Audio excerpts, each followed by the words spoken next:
This is my new YouTube channel, and this is my 2010 Subaru WRX.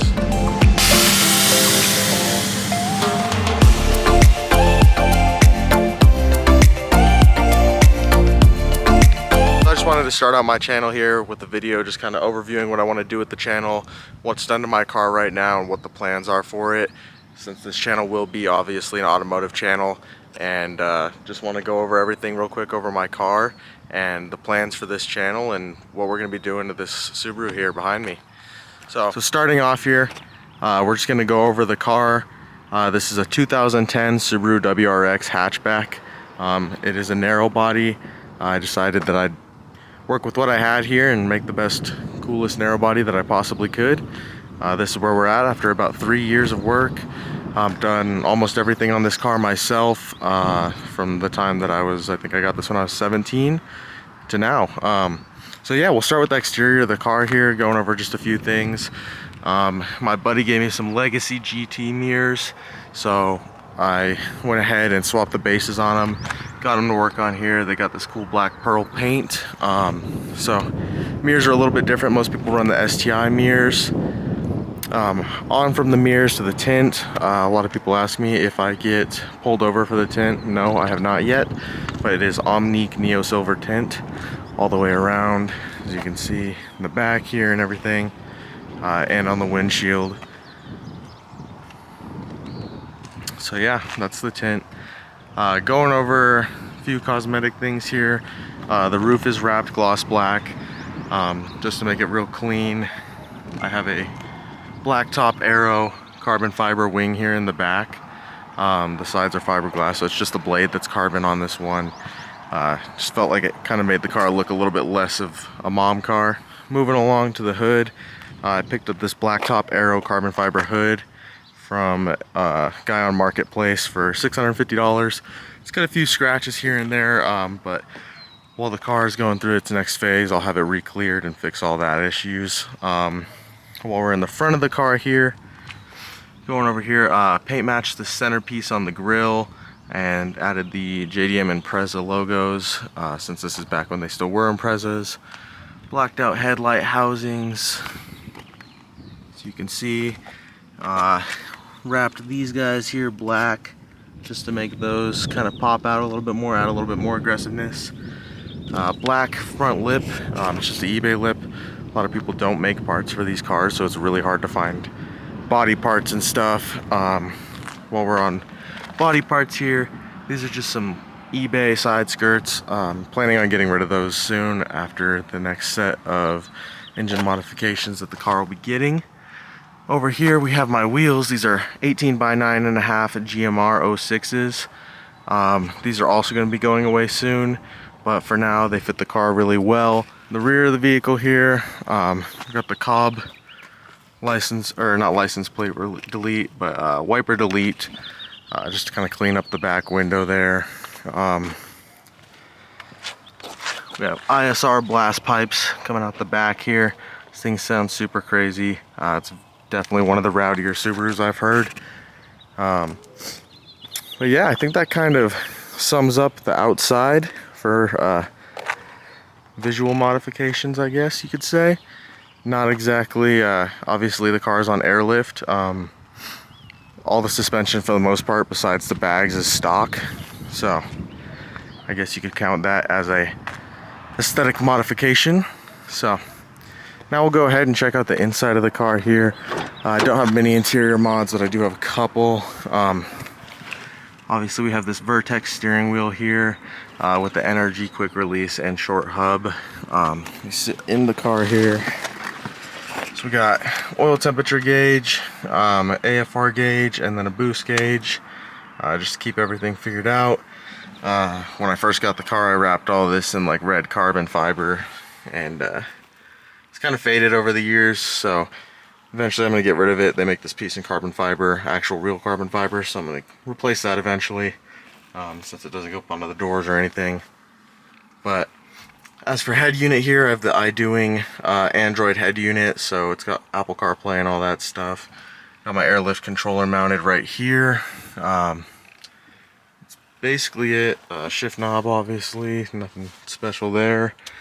move to the back seats real quick. Let's check out the back. I've got the rear seats out right now so that I can dynomat underneath them and get easier access to the air ride stuff. They will be going back in eventually, but I got my air hose back there to connect to my air tank. I will be doing a video redoing this. I just kind of threw it together to make it to a show like a year or two ago and never got around to fixing it. So I'm going to be redoing this shortly. I'll definitely make a video on it because I'm going to clean it up a lot, and right now it's just not looking good at all. It's definitely kind of an eyesore there, but we will be redoing that, as well as I will be making a video. The entire top half of these cars comes in tan. It's really weird, but I'm gonna dye everything black so that it looks nice and uniform, and not like two-tone for some reason. But yeah, that's about it for interior modifications. Let's pop the hood here and then we'll check out underneath. Alright, going underneath the hood here. Obviously got a hood prop in the way because carbon hood I don't have hood struts for.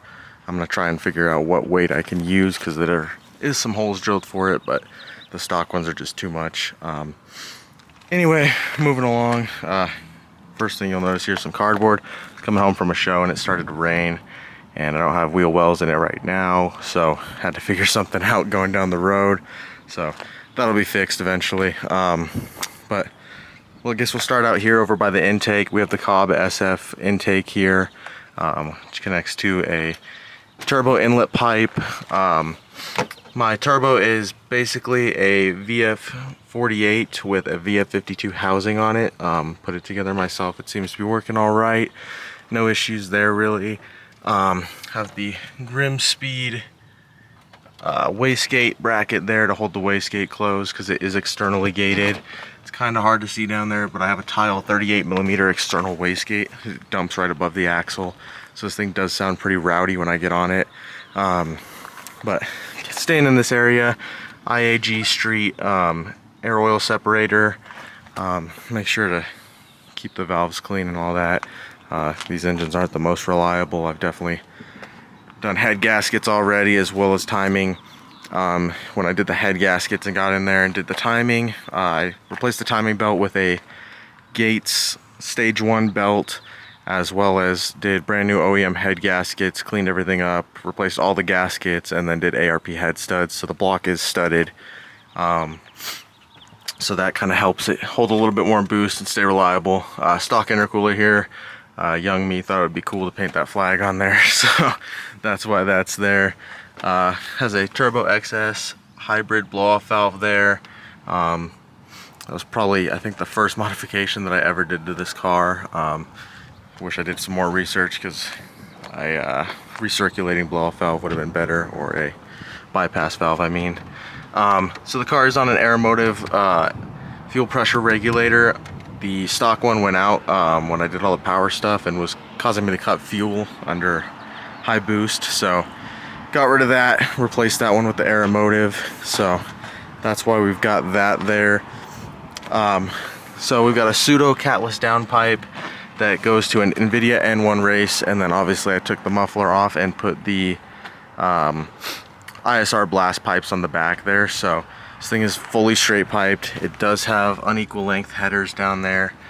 Not sure what brand they are. I got them from a friend, but it definitely changes the sound quite a bit. I never got around to putting the AC belt back on after I did all the engine stuff there. It was definitely a lot of work, and I never really use my AC anyway. I just drive with my windows down because, you know, this car sounds absolutely amazing, so why would I need to have my windows up, you know? But yeah, I think that's just about it for engine modifications. Oh yeah, I've got, you can't really see them anywhere, but the car does have ID 1050 injectors from Injector Dynamics. They work great. This thing gets terrible gas mileage, but I don't drive it every day, so that's fine for sure. Yeah, I think that's just about everything underneath there. It does have an AEM 340 fuel pump in it.